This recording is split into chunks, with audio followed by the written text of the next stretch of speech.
ही कथा आहे की व्याख्यान आहे की केवळ ग्रंथ आहे?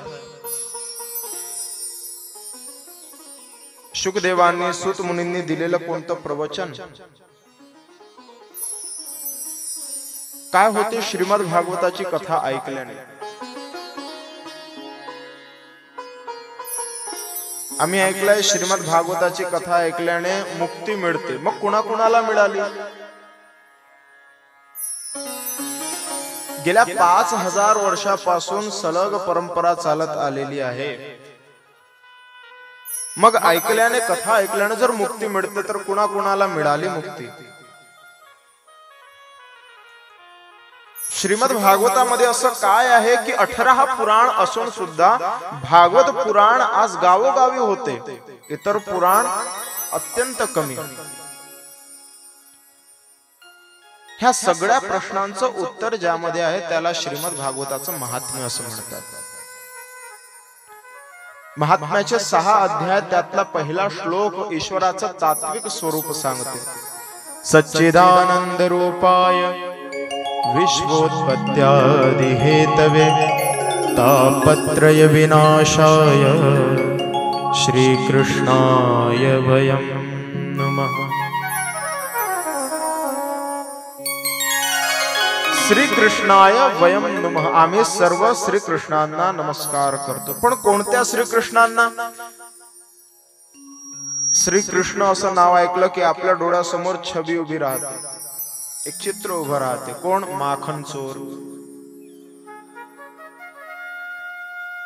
नटखट, किंवा मुरली घेऊन मोरपीसवाला, ह्या सर्व गोष्टी. पण या ठिकाणी व्यास महर्षींनी जे भागवताचं महात्म्य सांगितलं, जे सूत मुनी आपल्याला सांगतायत, त्यामध्ये देवाला ह्या लक्षणांनी सांगितलं नाही, संबोधलेलं नाही. काय म्हणतात? सच्चिदानंद रूपाय. ते कार्यरूप ईश्वराचं आहे की त्यांनी जन्म घेतला, अवतार घेतला, प्रगट झाले आणि नंतर त्यांनी गीता सांगितली, नंतर त्यांनी माखन चोरलं, नंतर त्यांनी अनेक अंधश्रद्धांमधून, चालू असलेल्या परंपरांमधून, अनर्थक परंपरांमधून लोकांना बाहेर काढलं. ह्या सगळ्या गोष्टी नंतरच्या. तुम्ही आम्ही सगळे पिक्चर पाहतो ना, कधीतरी पाहिला असेल. त्या पिक्चरामध्ये काम करणारे जे ऍक्टर असतात ते पिक्चरामध्ये वेगळे असतात. पिक्चरामध्ये कोणता ऍक्टर भिकारी दिसतो, कोणता अत्यंत श्रीमंत दिसतो. पिक्चर मध्ये एक ऍक्टर आहे, तो सिगारेट पितो, पण घरी तो पित नाही.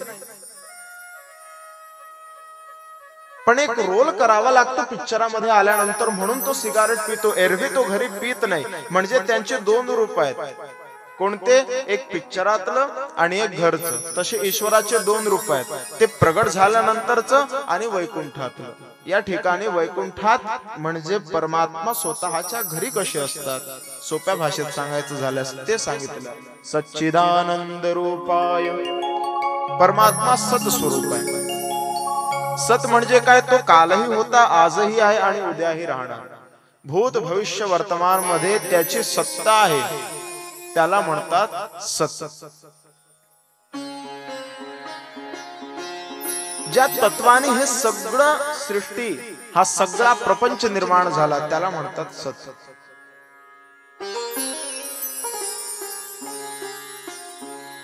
दुसरा म्हणजे चित स्वरूप ईश्वर आहे. चित म्हणजे काय? प्रकाश. प्रकाश म्हणजे कशाचा?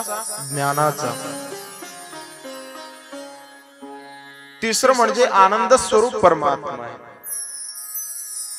आनंद हाच परमात्मा आहे. कृष्ण जन्म होतो त्यावेळेला आपण काय म्हणतो? नंदघर आनंद भयो. नंदघर श्रीकृष्ण भयो म्हणत नाही, कारण श्रीकृष्ण हा साक्षात आनंदच आहे. सच्चिदानंद रूपाय. आणि हे 3 लक्षण ईश्वराच्या स्वरूपाचे. पुढे ते म्हणतात विश्वोत्पत्त्यादि हेतवे. हे विश्व ज्यांनी निर्माण केलं आणि हे विश्व जो सांभाळते आणि हे विश्व ज्यामध्ये विलय पावते त्याला म्हणतात परमात्मा. तो तीन प्रकारचे कार्य करतो: उत्पत्ती, स्थिती आणि प्रलय. तोच ईश्वर प्रत्येक जीवाचे दुःख मिटवतो. तुम्हा आम्हा सर्वांना दुःख आहे काही ना काही. हे तीन प्रकारचं दुःख आहे. तापत्रय, तीन प्रकारचे ताप. कोणते? आधी दैविक, आधी भौतिक आणि आध्यात्मिक ताप. ह्या तिन्ही प्रकारच्या तापांचा जो विनाश करतो त्याला म्हणतात परमात्मा. आणि अशा श्रीकृष्णांना आम्ही सर्वजण नमस्कार करतो.